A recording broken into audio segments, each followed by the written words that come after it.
Budget day or not, cutting is always on the agenda at Cariad Hair Company in Tonypandy. And for customers, cost of living pressures were top of their list of concerns.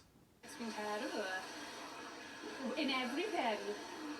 Everything with money has been unbelievable. Even down to work. I work behind the bar in a local pub and it's shocked everyone. It's disgusting. I've been running the playground for 16 years now.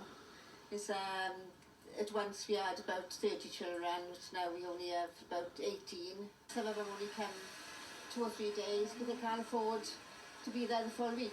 With his Conservative Party trailing in the opinion polls, the heat was on the Chancellor to give voters something to feel good about. Today's announcement of a 2p cut in national insurance is the second one this year, meaning a total NI tax cut of 4p since January. Now, the average median salary in Wales is just over £32,000. So a 4p cut in national insurance would give someone earning that amount an extra £66 a month. But does that mean they'd be better off overall? Well, the think tank, the Resolution Foundation, reckons middle earners on between £26,000 and £60,000 will see their personal tax bills fall, while lower and higher earners will see their taxes rise. The self-employed also get a national insurance reduction, but staff here want to see more. They give it to us one way and then they'll always pull it back through another avenue, so we'll see it. It's given to us in one way, but then I'm sure it'll be taken back off us in one way or another. The Wales office has estimated that around 1.2 million workers and self-employed people are benefiting from these cuts in national insurance. But remember that overall taxes are increasing because the freeze in income tax thresholds is dragging more people into paying more tax.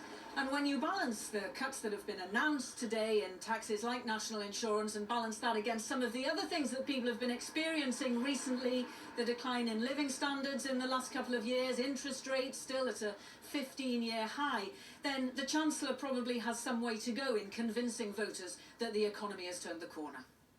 But the official forecaster, the Office for Budget Responsibility, says the NI cuts will boost growth and create jobs. Other measures included maintaining the freeze on fuel duty, which will help with motoring costs. Alcohol duty was also frozen until February next year, but a new duty was imposed on vaping.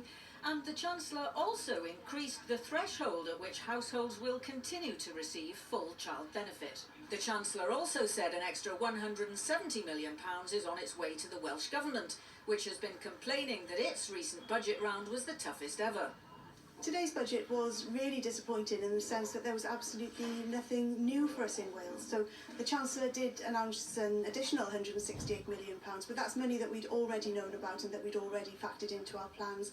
In fact, I announced some of it on the floor of the Senedd just a couple of weeks ago. There was some help for small businesses with an increase in the threshold at which they start paying VAT to £90,000. But that's no good to Jude, whose turnover is below that.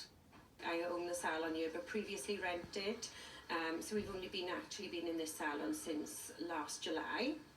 The rent was rising so fast, we had to make the decision to put our life savings into buying a salon because we couldn't afford the costs of rent anymore. They were rising so fast along with the utility bills. Electric is extortionate. With this package, the Chancellor hopes to make his party and the UK government more glamorous to voters ahead of the general election expected sometime this year. So plenty